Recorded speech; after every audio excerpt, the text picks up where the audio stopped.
Olá, eu vou apresentar agora o projeto Integrador 4.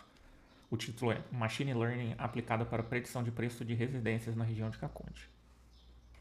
Até essa presente iteração, ainda fazem parte do grupo somente eu, Caio Vlamir de Faria Ramos. Bom, vamos para o contexto. Em cidades pequenas, a precificação de imóveis costuma enfrentar alguns desafios comuns. Pouca padronização das informações dos anúncios, forte dependência da experiência individual de corretores, grande variação entre bairros e tipologias e escassez de dados históricos de venda. Isso torna difícil saber se um preço pedido está realmente alinhado com o mercado. Hoje podemos dizer que os processos são feitos de forma empírica, ou seja, os corretores chegam à conclusão do valor e orientam os seus clientes. A região.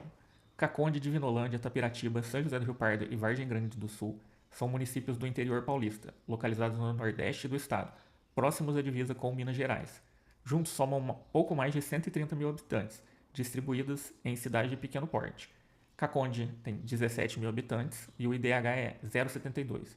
Divinolândia, 11 mil habitantes e o IDH é 0,73. Tapiratiba, 12 mil habitantes e IDH 0,79. São José do Rio Pardo, 52 mil habitantes, IDH 0,79. E Vargem Grande do Sul, 40 mil habitantes, um IDH de 7,3. Esses são municípios semelhantes em escala populacional, com IDHs próximos, refletem níveis parecidos de desenvolvimento social e econômico, o que reforça uma lógica de analisá-los como um conjunto regional. Porém, apesar disso, cada cidade possui características próprias. Por exemplo, Caconde, além de ser conhecida pelo turismo rural e esportivo, tem observado um crescimento imobiliário expressivo nas áreas próximas à represa da Graminha, impulsionando a valorização local. De um modo geral, o mercado imobiliário regional é pequeno, pouco padronizado e altamente heterogêneo, com grande variação entre os bairros e principalmente entre as cidades. Com anúncios são muitas vezes incompletos, depende da experiência individual de cada corretor, e a precificação tende a ficar muito subjetiva.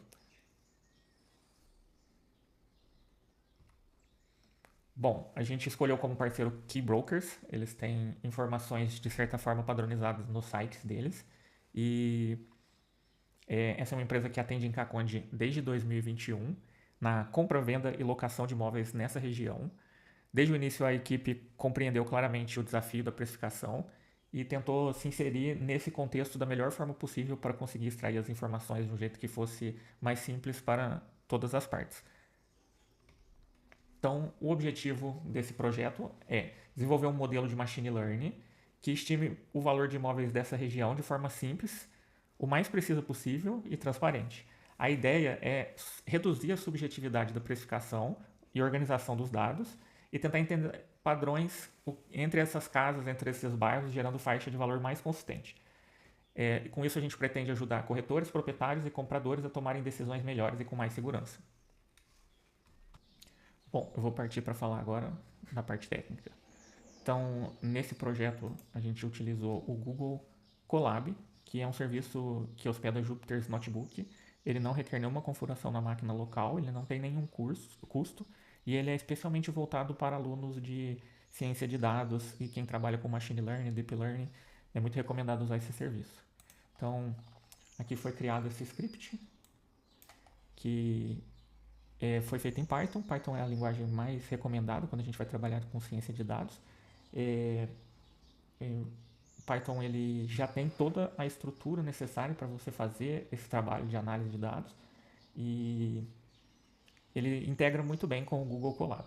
Então, lá no trabalho do parceiro, na interação com o parceiro, foi necessário levantar as informações dos imóveis e essas informações estão contidas nesse arquivo CSV.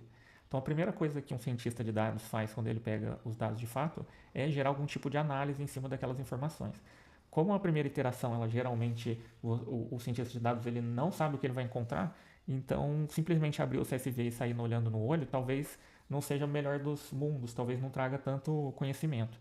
Então existem dentro do Python algumas ferramentas que a gente consegue gerar relatórios.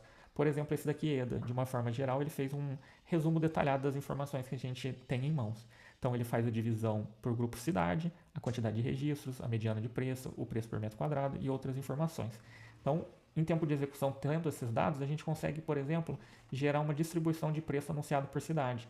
E aí fica claro visualmente que Caconde tem uma média de preços maior que as demais cidades, que vai ali de 600 mil a 1 milhão, Quando comparado com Tapiratiba, é muito diferente o mercado, com uma mediana de 300 a 500 mil reais.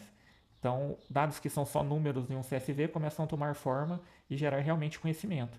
Então, esses dados ajudam a compreender melhor o que a gente está vendo. Por exemplo, aqui o preço versus a área construída, como uma linha de tendência. Então, o quanto o metro construído tem com relação ao preço da casa. Dá para ver que é uma relação muito próxima ali. E dá para ver aqui também que Caconde tem um preço um pouco maior do que as das demais cidades.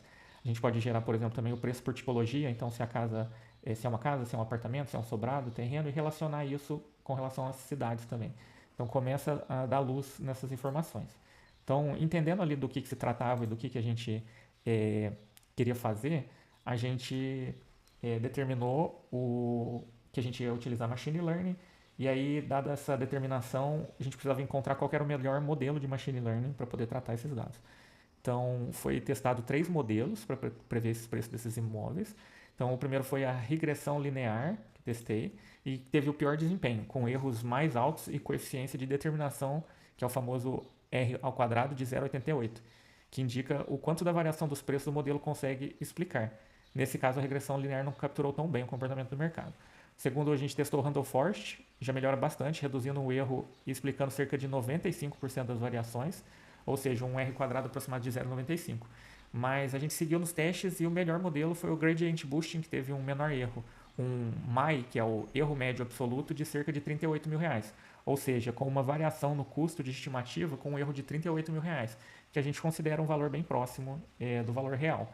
E o maior coeficiente de determinação, ou seja, um R quadrado de 0,96. Isso mostra que ele consegue prever os preços com mais precisão e consistência. Ou seja, a gente entendeu que o Gradient Boosting é o que entendeu melhor os valores de imóveis da região. E aí a gente gerou alguns gráficos para isso. E outro gráfico que eu plotei aqui também foi quais são as variáveis que têm mais importância na hora dele determinar o valor. Então, na hora dele achar padrões, qual que é a informação que mais tem relevância para achar padrão.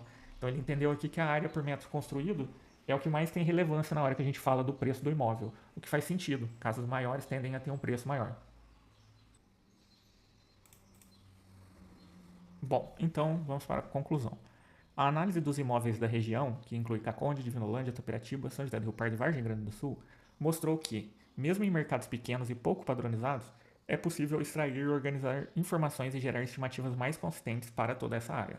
Para o parceiro local, isso representa um grande avanço. Agora existe um modelo matemático capaz de apoiar corretores e clientes com valores mais claros e menos subjetivos. Como grupo, entendeu-se que o resultado foi muito positivo, conseguiu-se estruturar os dados, testar diferentes modelos e chegar a previsões muito precisas. Foi percebido que talvez os dados precisassem ser mais completos e maiores do que os 4 mil registros observados para termos resultados ainda melhores, mas todo mundo ficou feliz no final da iteração. É isso, pessoal. Espero que tenham gostado, entendido. Até mais.